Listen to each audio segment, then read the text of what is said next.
Isa pong magandang hapon po sa inyong lahat mga kaibigan. Narito na naman po ang inyong Nanay Rely at nais ko po kayong bahaginan na naman ng isang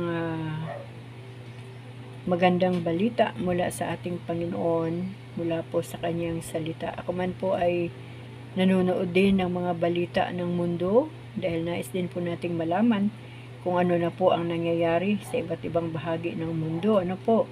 So, maganda po yung updated tayo sa mga nangyayari sa ating kapaligiran, kahit man ito ay mga pangyayari sa iba't ibang bansa, pero mas kailangan po nating maging alerto sa mensahe ng Panginoon dahil dito po natin makikita yung mga pangyayari na nais ng Diyos na ipahayag sa atin.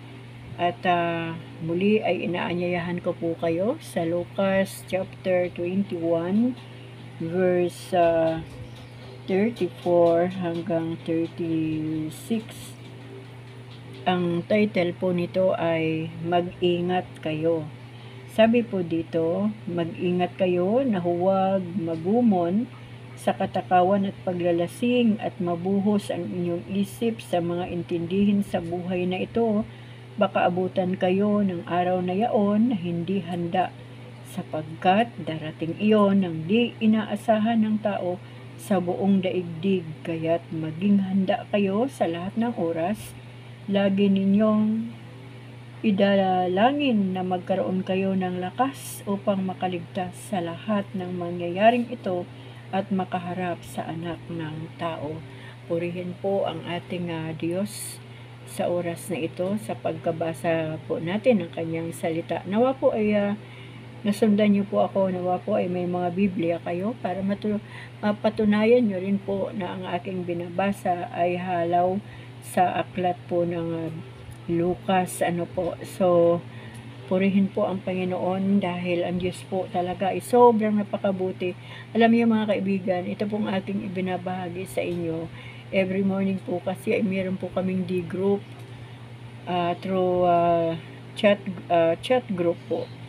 Kaya ang buong chapter 21 ay isa-isa po naming binabasa yan, kanya-kanya po ng topic, at ang bawat isa po ay natututong magpaliwanag. Salamat sa Panginoon kung ano man po yung kakayahan na binigay ng Panginoon, ayun din po ang ibinabahagi namin sa isa't isa. Kumbaga, araw-araw ay nagkakaroon po kami ng oras na pag-aralan o mag-aral sa salita ng Diyos upang sa ganon ay magkaroon po ng lakas ang ating spiritual na buhay.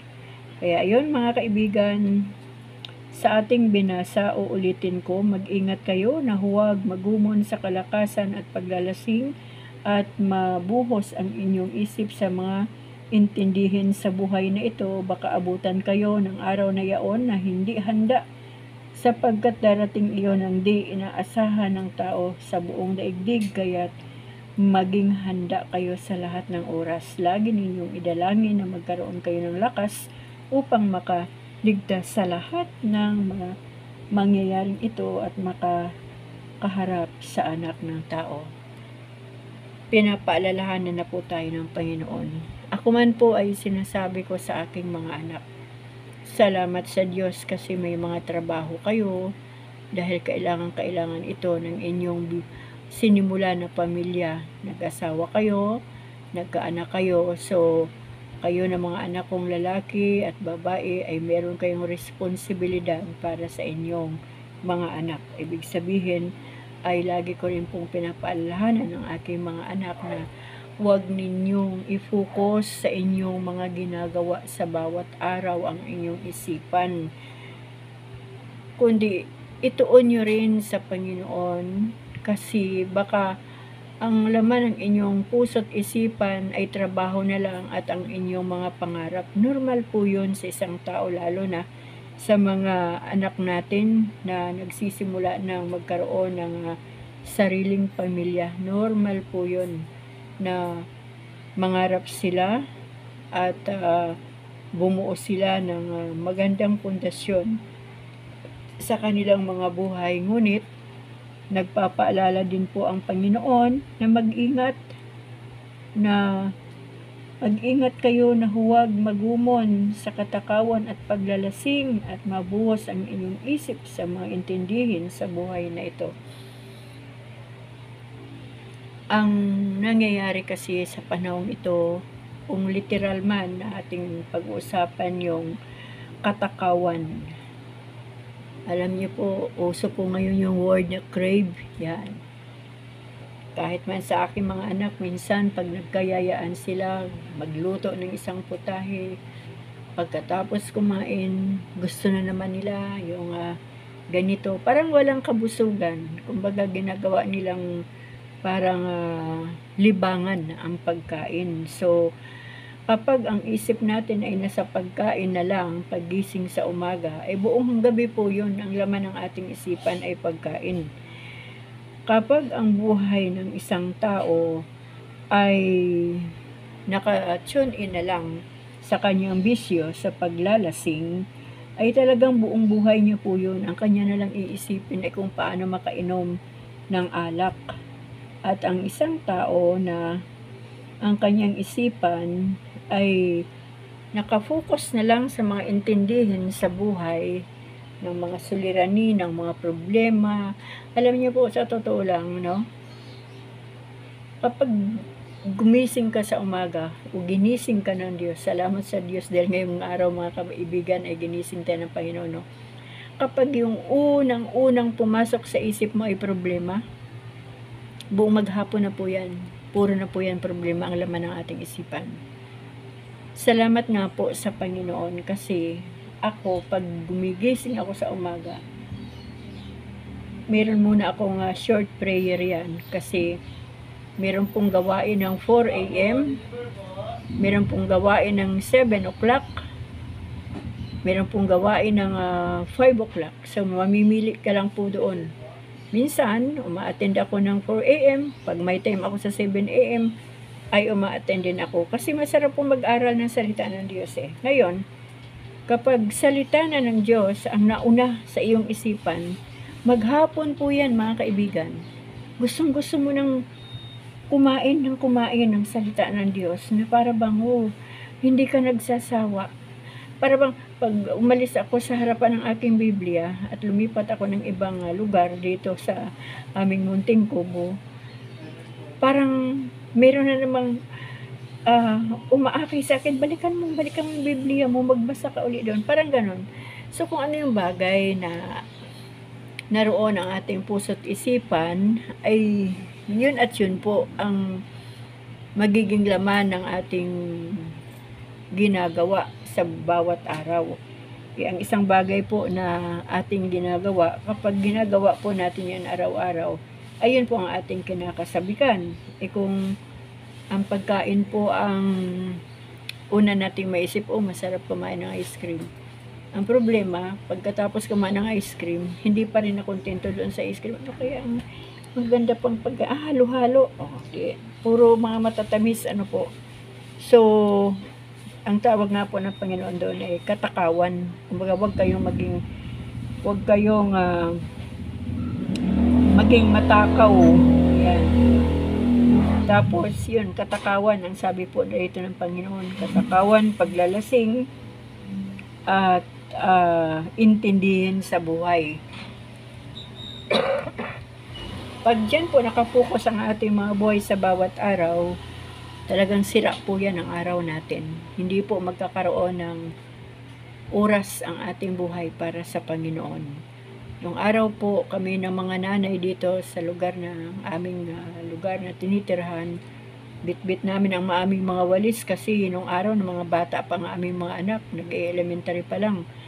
Ako po ay 4 o'clock habang nagwawalis sa labas ng bahay, nakasalang po yan ang tubig, nakasalang po ang kanin. So, pag nakita na ng mga anak ko na may mga luto na doon sa kusina, sila na ang bahala doon mag-asikaso ng kanilang sarili. Tapos kami mga nanay ng kapitbahay ko, nagkikita-kita kami sa labas at dala ang mga walis tingting at nagkukwentuhan. at naalala ko ang mga topic nung araw. Ano kaya ang ating ulam, no? Ikaw, ano ang naiisip mong ulam ngayong tanghali? O di, solve na yung tanghali. Magkikitaan naman kami uli sa daan magkasalubong. Uy, ikaw, ano ba ang ano mo? Ano ba ang plano mong bilhin para sa hapunan na ulam? Kumbaga, ang laging pinoproblema na lang sa buong maghapon ay ulam. Yan po ang problema ng mga nanay sa loob ng bahay. Kung ano ang ipapakain, kung ano ang ulam, kung ano ang almusal, tanghalian, hapunan, hanggang naubos na po ang buong maghapon. Ang oras sa buong maghapon. Hindi po nakalusot doon ang Panginoon sa puso at isipan kasi puro po mga pagkain, puro ulam. Naalala ko po, alam niyo mga kaibigan, sabi ko nga po sa inyo, hindi po ako mabuting tao nung ako'y kabataan. Nung ako po'y nasa high school na, palibhasa nga po ay busy sa maraming bagay ang aming mga pamilya, ang aming mga magulang. Nag-aaway sa mga pera, sa kanilang mga hanap buhay. Meron po kaming tindahan. Dahil wala po akong nakikinig sa akin kapag gusto kong magsabi ng problema sa school. Wala po silang panahon na pakinggan ako. Kumbaga, dapat problema mo na anak, problema mo lang yun. Huwag mo nang sabihin sa magulang, busy sila. Parang self-supporting ang tawag ko dyan sa sarili ko noong araw. Kaya ang ginawa ko mga kaibigan, meron po kaming maliit lang na tindahan. Pero ang dami pong alak, meron pong syuktong, meron pong gin, kung ano-ano po ang nandoon. Alam ko na po yun ang gagawin ko. Magbabaon po ako ng isang buting gin at saka isang royal. Dadalhin ko po yan sa school at ako po ang nagturo sa mga pinsan ko para po maglasing. Alam niyo po, tuwang-tuwa ako pag nalalasing ang mga pinsan ko kasi yung mga tahimik ay maiingay, yung mga malulungkot ay sumasaya. Kanya-kanya po kami ng problema sa aming mga magulang Kung may problema ako sa magulang ko, may problema din naman ng mga pinsan ko sa magulang nila. So pareho lang mo kami ng problema. At the age of 14, 15, natuto po akong uminom. Pero wala pong nakakaalam sa pamilya ko na marunong na akong uminom ng gin. Na kung minsan pag masama ang loob ko, hindi ko po ginagamitan ng baso, kundi mismo doon sa buti na parang tubig na lang. Pag masama ang loob ko, marami akong intindihin sa aking sarili na gusto kong makausap ang pamilya ko ay wala pong makikinig. Wala pong oras, walang panahon. Kaya sa pamagitan po ng gin, doon sa naalak sa aming tindahan ay yun po ang aking katuwang. At pagkatapos ko pong iminom, iba po ang dating sa akin ng alak. Kung gaano po ako kaingay, tahimik na po ako kapag ako po ay lasing. So, matagal na panahon mga kaibigan. Para bang habang natitikman ko ang lasa ng gin, may time pa nung ako ay nasa 4th year na. Kami pa rin na magpipinsan.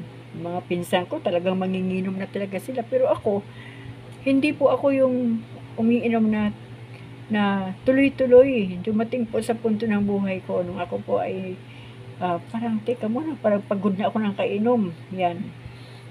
At salamat sa Diyos kasi hindi po ako yung kabataan na kapag lasing, umiiyak, nagwawala. Ako po ay maupo lang sa isang tabi at smile lang. At ang mga pinsan ko po talaga meron nang naglalakas ng loob na manumbat sa magulang. Meron nang sumasayaw pero ako naman po ang tagapigil sa kanila. At noong mga panahon na yon ay hindi pa po ako nakakakilala sa Panginoon. Pero napansin ko po na meron pong ibang karakter na inilagay ng Diyos sa buhay ko. So yun, kapag natuto ka ng maglasing, kakauhawan mo na yung mga alak at gusto mo na laging maglasing. At nung ako po ay nagkaroon na ng pamilya, dahil nga po ang aking pag-aasawa ay hindi maayos dahil po sa pagre-rebelde, ay nagawa ko pong mag-asawa nang wala sa panahon at the age of 20. Akala ko ganun lang, madali ang buhay, parang laro. At yun na po, nagsimula na yung mga intindihin sa buhay. Kailangan mo palang gumising ng madaling araw, kailangan mo palang magpuyat para magpalaki ng anak, kailangan mo palang gumawa ng diskarte kapag kulang ang budget, kailangan mo palang tawag dito, pakialaman yung mga bagay na dati hindi mo pinapakialaman, na wala kang pakialam, pero kapag pumasok ka na sa buhay, may pamilya, ihanda na pala ang sarili. So, kumbaga buong panahon ng aking kabataan hanggang doon sa mga panahon na nagsimula ako magpamilya, ang aking pong puso at isipan ay doon na po nakatune in. Pero salamat po sa Panginoon kasi itong salita ng Diyos ay para na sa panahong ito. Ayaw ng Diyos na tayo na kanyang mga anak ay bumalik doon sa panahon ng katakawan, ng paglalasing, at pag-iisip sa mga intindihin sa buhay. Iba na po ang ating panahon ngayon bilang mga anak ng Diyos. Ayaw na nating kumain ng sobra-sobra, piling-pili na, para hindi mapahamak ang ating pisikal na katawan at ang ating buhay. Siyempre, dahil lahat ng labis o sobra ay masama, hindi na tayo maglalasing, kasi hindi yan ang kalooban ng Diyos sa buhay natin, lalo na sa mga kababaihan o mapalalaki man, ayaw ng Diyos yan, ang mga bagay na yan. Ayaw ng Diyos na malasing tayo sa mga material na bagay, sa mga kasikatan, sa kapangyarihan. Ayaw ng Diyos yun. Ayaw ng Diyos yan na maging matakaw tayo sa salapi, matakaw tayo sa mga bagay na pangmundo lang kasi maiiwan lang din naman sa mundo yan. At ayaw ng Diyos na abalahin natin ang ating mga kaisipan sa mga intindihin sa buhay. Ngayon, iba na kapag meron po tayong intindihin sa buhay na mabigat, hindi natin kaya, isang luhod lang, isang iyak lang sa Panginoon, ay nagagaanan na tayo. Meron na tayong Diyos na pinagsusumbungan ng lahat ng ating mga pinagdadaanan. Bakit kaya ayaw ng Diyos na tayo ay magumon o makaranas pa sa panahong ito ng mga ganyang sitwasyon sa buhay? Kasi sabi nga ng Panginoon dito, baka abutan tayo ng araw na yon na hindi handa, sapagkat darating iyon ang di inaasahan ng tao sa buong daigdig. Ayan. Baka daw hindi tayo maging handa. So, nais ng Diyos talaga. Ito'y warning, paalala. Kailangan maging handa na tayo sa panahong ito. Na kumbaga, yung mga bagay o sitwasyon o pag-ugali natin nung nakaraan, talagang iwaksin na natin yon ng lubusan. Huwag na nating balik-balikan yon. At nais ng Diyos ay maging handa na tayo. Paano ba tayo maging handa, mga kapatid, sa muling pagdating ng Panginoon? Kasi ang tinutukoy po dito ng ating Diyos, kaya't maging handa kayo sa lahat ng oras.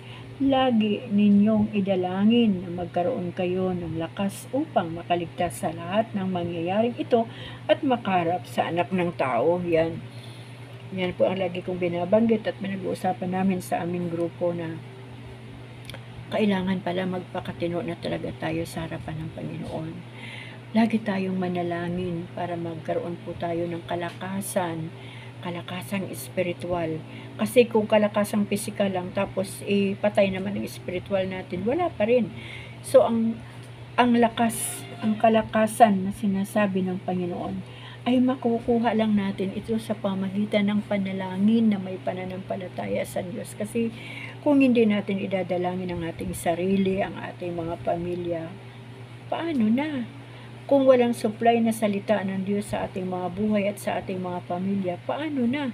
Paano natin matatakasan ang mga bagay na mahirap, pero kahit gaano man kahirap ang sitwasyon, habang tayo naghihintay sa Panginoon, ay atin po itong napapagtagumpayan dahil po sa habag at awa ng Diyos, gamit natin ang ating pananampalataya sa Kanya at gamit natin para tayo maging malakas, walang iba kundi ang Kanyang salita na nagtuturo sa atin.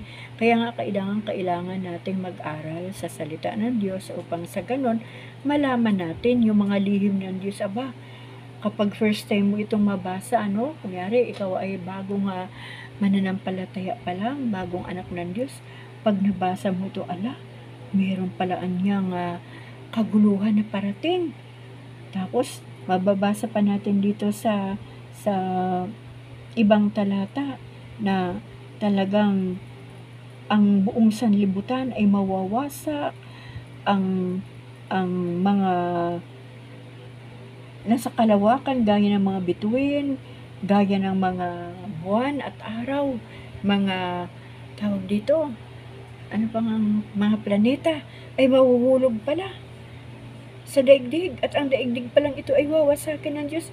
Kung ngayon mo lang yung nabasa, siyempre, maano ka, magugulantang ka, matatakot ka. Pero tayo na mga anak ng Diyos na paulit-ulit na nating nababasa itong ating mga binabahagi ngayon. Pero iba-iba ang revelasyon sa salita ng Diyos. Hindi na po sa atin bago yan. Kundi ito po ang salita ng Diyos na ating binabasa ang nagbibigay lalo sa atin ng pag-asa at lakas. At dito na natin makikita yung ating mga sarili. Teka muna, nakahanda na ba talaga ako? Matino na ba talaga ako? Parang kahapon lang nung may bumulong sa akin ng isang kwento ng kapitbahay, umayon din ako. Yan. Kumbaga, i-check natin palagi ang ating sarili. Ipa-check din natin sa payo ng ating puso. Kasi, alam niyo mga kaibigan, ang paghahanda, kailangan yung talagang from head to foot. Alam niyo po yung mga diba? Yung mga sundalo, kapag pumunta sa labanan, kumpleto po yan. Pati yung pagkain nila na nakita ko po yan sa aking pamangkin na sundalo ng Amerika. Yung yung parang tablitas. Minsan parang capsule pa nga. Yun daw ay pagkain nila sa bundok ng Afghanistan nung panahon na siya ay kasama sa gera doon sa Afghanistan. Nandoon sa kanyang bakbag, nasa kabundukan sila, kumbaga nakahanda. Sabi ng aking pamangkin Auntie, talagang kapag pumunta ka sa labanan, dapat handang-handa ka sa lahat. Lahat ng kailangan mo dapat dala-dala mo sa iyong bakbag. So, ganun po tayo. Tayo po ay naghahanda na sa muling pagdating ng ating Panginoon. Nabasa ko po dito sa Biblia, pagpasensya ng mga kaibigan kasi sabi ko nga sa inyo, hindi po ako pastor. Ako po ay isang anak lang ng Diyos. O anak talaga ng Diyos, hindi lang. Ako po ay isang anak ng Diyos, tagapanalangin, at nagbabasa ng salita ng Diyos. Kaya nga po, mayroon po akong nalalaman. Ang nabasa ko po dito sa Biblia, sabi ng Panginoon, siya ay darating sa panahon ng hindi payapa na panahon. Siya ay darating na gaya ng kidlat, yung isang kisap mata, di ba? Pag kumikidlat, yung mata natin ay napapakisap, ganun kabilis yung kisap natin tuwing may kidlat. Ganun po kabilis ang pagdating ng Panginoon. At pwede siyang sumabay sa mga ipog-ipo, pwede siyang sumabay sa mga gera. Kumbaga, dilubyo ang panahon sa kanyang muling pagdating. Ano po ba ang nangyayari ngayon? Napanood ko po kagabi. Ewan ko lang kung tama yun mga kaibigan, baka napanood nyo din, dahil hindi po ako masyadong magaling sa English na mga malalim ng mga news anchor ng Amerika. Sabi po ay pitong bansa ang kalaban ngayon ng Israel. Saan po ba banda ang Israel? Di po ba nasa lugar ng Bethlehem ang pinaka-sentro nila? Kung hindi ako nagkakamali, correct na ako mga kaibigan, ay ang Jerusalem. Ngayon po ay pinapaikutan po ng 7 bansa na nagkakampi-kampi para durugin ang Israel. Pero wag po tayong mag-alala dahil nabasa ko rin po dito sa salita ng Diyos na sabi ng Panginoon, kahit man niya hindi siya kikilalanin ng kanyang bansa, ng bansang Israel, hindi pa rin niya pababayaan ang Israel. So, doon po tayo. Hindi po ako nag-aalala sa bansang Israel, pero patuloy ko po yung pinapanalangin na talagang samahan sila ng Panginoon. Dahil ito rin po ang pangako ng Diyos sa mga nananalangin para sa Israel, pagpapalain ng Diyos ang mga nananalangin para sa Israel. Pero maliban po doon sa promise ng Lord na pagpapala, talagang ang puso natin ay nandyan din sa Israel. Talagang pinagpipray po natin yan. Ngayon, sabi po sa salita ng Diyos, kapag pinaikutan na ang Jerusalem ng mga kaaway, darating na siya. Kaya mga kaibigan, hindi ito ang panahon ng paglalasing, hindi ito ang panahon ng katakawan sa kung ano pa mang mga bagay, hindi ito ang panahon ng pag-aalala sa mga bagay-bagay, kundi ito ay panahon ng repentance, panahon ng pagsuko ng totohanan sa Diyos, panahon ng pagpapakatino bilang isang anak ng Diyos. Kasi kahit ngayon na nag-uusap tayo, pwede pong dumating ang Panginoon. Wala po kasing nakakaalam kung kailan, anong araw, anong buwan, anong taon, anong oras, anong minuto, ano po. Bagay, talagang sorry po.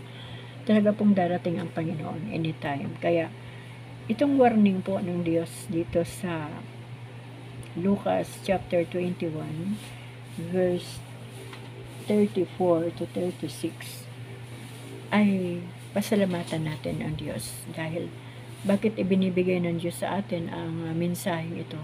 Kasi ayaw ng Diyos na mapahamak tayo. Nais ng Diyos na magpatuloy tayo sa paghahanda. Yung handang-handa na. Alam niyo po nung araw mga kaibigan, noon kasi sa aming isla, kapag sinabi ng aming magulang na, o sige, ano nyo gandahan ninyo, tapusin nyo yan, ang pagtatanim ng palay, kasi every, December, tuwing December po, ay fiesta po sa aming bayan. Mga panahon na hindi pa po kami born again, Pag sinabi ng nanay ko na, o sige, linisin nyo yung ating mga ganito, yung ating paligid, maglinis kayo, maglaba kayo, para pag dumating yung araw ng piyesta sa bayan, bibigyan ko kayo ng baon, mamiesta kayo. Naku, mga kaibigan, pagkatapos namin linisin yan, ako ang gagawin ko, talagang ihahanda ko, kailangan yung aking bag, mayroon akong underwear doon, may damit ako doon, may baon akong chinilas doon, at saka kailangan may baon akong bigas, kasi kung hindi man kami makauwi, pwede kami makitira doon sa mga boarding house ng aming mga kapatid o mga pinsan, yung dala lang nilang mga bigas ay para lang din sa kanila. So, kapag kami ay nakituloy sa kanilang mga boarding house, may dala kaming baon. Meron pa nga po ang dami pong mga daing ng tatay ko, kasi maningisda po yung tatay ko. Pag wala pong tapos na po siya sa mga palayan, sa dagat naman po ang kanyang trabaho. So, ibabalot ko pa po yan ang mga ulam sa bahay, panigurado, para pagdating sa bayan, hindi kami magugutom. Ang piyesta po sa amin, parang 5 days yata.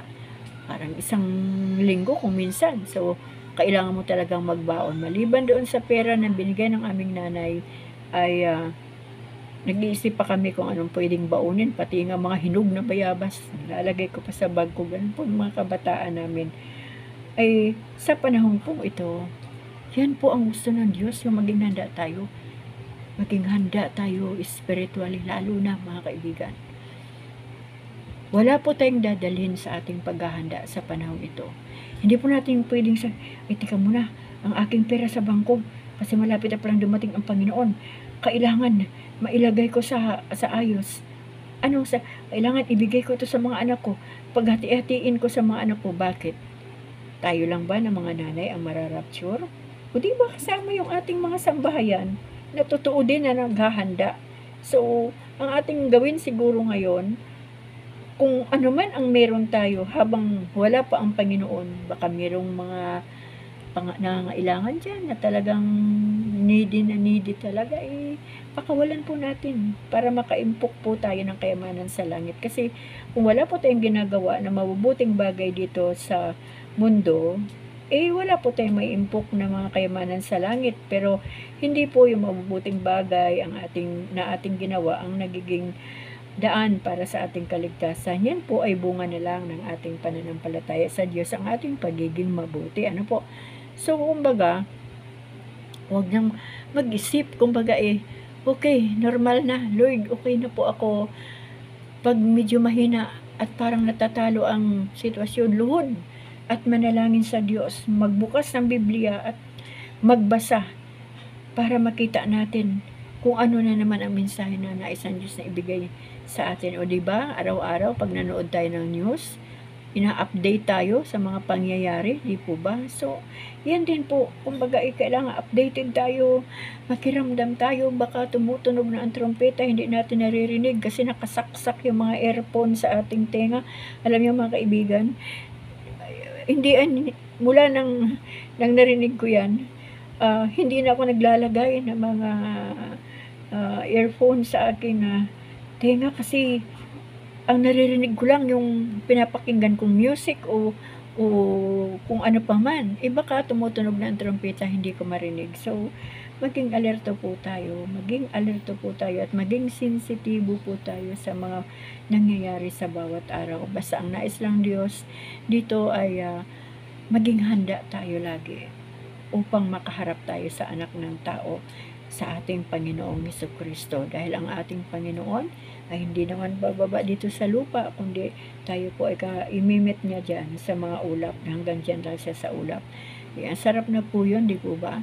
Kaya ito pong mensahe ng Panginoon sa oras na ito ay pahiwatig, paalala, warning ng ating Diyos na baka nalilibang na naman tayo doon sa dati nating buhay.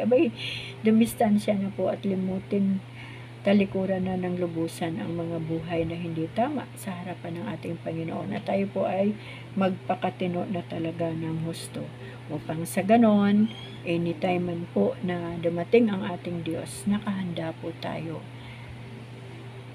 Pwede rin, kasi kapag handa po ang ating spiritual, kahit dumating pa ang mga pagsubok sa buhay natin habang wala pa ang Diyos, wala nang dating, hindi natin natitinag, hindi na tayo nininervyos, hindi na tayo nag-iisip, hindi na tayo nag-aalala. Kasi ang problema, dumarating, lumilipas lang din naman yan. Hindi yan nananatili sa buhay natin. Pero iba ngayon kapag may problema at hindi natin kaya, ibigay natin sa Panginoon. Tapos na. At hintayin na lang natin ang tugon ng Diyos kung paano resolbahin ang problema. Ayun, ang Diyos na maguluhan pa ang ating isipan. Gusto ng Diyos panatag na lang, payapa ang ating isipan, ang ating puso masaya na lang, yung laging nagagalak na lang, kahit anuman ang sitwasyon. Sabi ko nga sa inyo mga kaibigan, hindi ko ipinagmamalaki sa inyo yung aking breast cancer pero lagi kong sinasabi na kahit may breast cancer ako, kahit ano-ano ng sakit ang naranasan ng ating katawan, panatag pa rin ako. Wala akong takot, wala akong pangamba. Bakit? Kasi ang tao pag namatay at handa ka, doon ka sa langit uuwi. O doon sa langit, meron pa bang problema doon? Meron pa bang sakit doon? May cancer pa ba doon? Di po ba wala nang malungkot doon? Lahat ay masaya na. Talagang masaya na at magpupuri na lang tayo sa Diyos doon. Kaya kahit man may sakit, kahit man mahirap, kahit wala kang pera, praise the Lord. Kasi kapag wala kang pera, natututo kang manalangin at humingi sa Diyos ng pera. Di po ba? Purihin ang Panginoon. Kapag wala kang bigas, ay natututo kang lumuhod sa Diyos upang humingi ng bigas. Di po ba? Kaya yan ang kagandahan kapag dumadaan ang mga pagsubok sa buhay natin. Kasi yung mga bagay na hindi natin ginagawa ay nagagawa natin. Lalo na yung paglapit sa Panginoon at pagluhod upang tayo ay sakluluhan ng ating Diyos. Kaya mga kaibigan, nawa po, hindi man po tayo magkita-kita dito sa mundo, dahil andito lang po tayo sa social media, sa inyo po na aking mga subscribers lahat. Ang subscribers po dyan ng aking pamilya ay nasa ano lang, sabihin natin 8 lang. Ay hindi nga lang 3, 4, parang 5 lang mula sa aking pamilya o tama, 8 ang subscriber ko. At ang 100 plus po dyan na aking subscribers ay hindi ko po yan kilala, mga kaibigan. Kung kilala nyo man po ako, comments nyo po ako ng inyong pangalan, sabihin nyo sa akin, uy really, ako ito. Pero kapag tayo pong lahat ay ligtas at handa sa muling pagdating ng Panginoon, magkikita-kita po tayo sa langit, mga kaibigan. Doon po ang ating tipanan, doon po ang ating huling pagkikita. Doon po yung panahon ng hindi huli, panahon ng ating pagkikita sa langit. At doon po tayo magkukwentuhan. O di po ba? Ako pag may nakikita akong mga sinusubscribe ko, kung sila man po ay ligtas, sasabihin ko po, uy, ako yung inyong subscriber. O di po ba? Kumbaga, doon po tayo mag-reunion sa kaharian ng ating Panginoon. Di ba exciting, mga kaibigan? Doon tayo magkwentuhan kasi kapag tayo po ay nakasama sa rapture, sabi nga po ni Brother Eddie, sa Jesus is Lord Church, reunion ng mga pamilya. Yung mga nandoon na, nauna na at ligtas nating mga pamilya, hinihintay na nila tayo at makakasama na po natin sila. Ngayon, kung gusto po natin silang makasama, ay magpakatino na po tayo bilang mga anak ng Diyos dito po sa lupa pa lang ay makita na ng Diyos yung ating katinuan at makita na ng Panginoon na sa bawat sandali tayo ay naghahanda sa muling pagdating niya dito po sa mundo na hanggang mga ulap lamang siya. Ano po? Nakaka-excite yun mga kaibigan. Hindi yun kalungkutan, di ba? Yung ating mga magulang, mga kapatid na naroon na, yung mga tiya natin, mga pinsan natin, ang mga close natin, ay mamimit na natin doon. At gusto ko lang pong ibalik yung kwento ko na ako ang nagturo ng pag-inom sa aking mga pinsan. Pinagsisihan ko yan, mga kaibigan. At noong dumating na po sa punto ng 1998, sabi ng mga pinsan ko, kahit ba paliguan ka pa namin ng alak, talaga bang hindi ka na talaga iinom? Sige lang. Kung yan ang kaligayan ninyo, na paliguan nyo ako ng alak, ay okay lang. Pero sasabihin ko sa inyo, sana itigil nyo na yung bisyong yan kasi talagang hindi yan maganda. At yun, salamat sa Diyos at unti-unti na mga naaalis. Kung meron man po natitira sa kanila ngayon ay parang pang ano na lang nila, panglibang sa sarili. Pero hindi na po yung lasing na lasing. At pinagsisihan ko yan sa Panginoon na bakit ba tinuruan ko silang uminom. At salamat sa Diyos dahil pinalaya din ako ng Panginoon kahit hindi pa po ako born again. Ng mga panahon na iyon, hindi pa po ako totoong born again, ay nawala na po. Hindi lang po inom, mga kaibigan, natuto rin ako manigarilyo at ang lahat ng bagay na ginawa akong mali sa panahon na nagdaan sa buhay ko, yan po ay bunga na hindi ko pa po kilala ang Diyos, kaya natuto po akong magrebelde. At sa pagre-rebelde ko, ako din naman po umani ng consequences sa mali na desisyon ko sa aking buhay. Kaya yung pagre-rebelde, mga kaibigan, walang maidulot siya na kagandahan sa buhay ng isang bata o kabataan. Kaya yun, mga kaibigan, sana po ay lahat tayo ay nakahanda na. Manalangin po muna tayo, mga kaibigan, Panginoon, maraming pong salamat sa iyo, O Diyos. Salamat sa buhay ng aking mga kaibigan dito sa YouTube, sa aking 127 subscribers. O Panginoon, lagi niyo po kaming paalalahanan sa bawat araw sa iyong salita. Lagi niyo po kaming kausapin sa pamagitan ng iyong salita. Patuloy ka pong mangusap sa buhay namin. Kung meron po kami nagagawang mali pa, na nagbubunga o nagdudulot ng kasalanan sa aming mga buhay, patuloy niyo po kaming paalalahanan na kami humingi lagi ng tawad sa iyo. Panginoon, gabayan niyo po kami at pagpalain niyo po kami. Ingatan niyo po kami, O Diyos. Pakabalutan niyo po kaming lahat ng banal mong dugo, Lord, at ang aming mga miyembro ng aming sambahayan at ang lahat ng aming mga mahal sa buhay, ng aming mga pamilya o mga kaibigan man, O Diyos. Panginoon, maraming salamat po sa iyo sa buhay ng aking mga kaibigan dito po sa Really Mix Content, dito po sa aking YouTube channel. Nawa po ang bawat salita ng Diyos na aking naibabahagi sa kanila ay tumimo po ito, O Diyos, sa kanilang mga puso, na kung paano po ako naghahanda, kung paano po ako nagpapakatino, ayun din po ang kanilang maranasan, O God. Amin pong kauhawan ang iyong salita, kauhawan namin ng aming mga puso ang pananalangin, at kauhawan namin ang mga bagay na makalangit, hindi po ang mga bagay na makamundo. Kaya Ama, marami pong salamat sa iyong salita. Pagpalain niyo po kaming lahat. Pagpalain niyo po lahat ng aking mga kaibigan dito sa YouTube, sa lahat ng aking mga subscribers, sa lahat po na nakikinig at makikinig pa, O God. Maraming salamat po at pinapasiliman ko na po ng banal na dugo ng Panginoong Hesus ang aming kalakasan, ang kaligtasan at buhay na walang hanggan na iyong ipinangako na sa darating na panahon ng aming pag-alis sa mundong ito ay buhay na walang hanggan ang iyong pangako na aming mararanasan. Kaya Ama, sa iyo po ang lahat ng papuri, ang lahat ng pasasalamat, ang lahat ng parangal, ang lahat ng kaluwalhatian, kadakilaan, kapangyarihan, kabanalan, na ay tanging para sa iyo lamang. Ito po, Ama, ang aming samot dalangin sa pangalan po ng aming Panginoong Hesus, at salamat po sa mainit matamis na pagkipisan ng iyong banal na Espiritu Santo.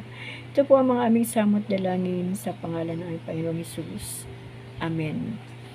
Mga kaibigan, maraming salamat po muli sa inyong lahat. Loobin po ng Diyos na sa araw ng bukas ay magpatuloy po tayo sa pagkukwentuhan sa pamagitan ng salita ng Diyos. Kung hindi pa darating ang Panginoon ngayong gabi o maya't maya kung bukas ay hindi pa darating ang Panginoon, so maririnig niyo pa po ang pagbabasa ko dito sa aking YouTube channel ng salita ng ating Panginoon. Maraming salamat po sa inyong suporta, maraming salamat po sa inyong pagmamahal, maraming salamat po sa inyong kabutihan sa ating buhay. Patuloy at patuloy tayong pagpalain ng ating Panginoon. Amen.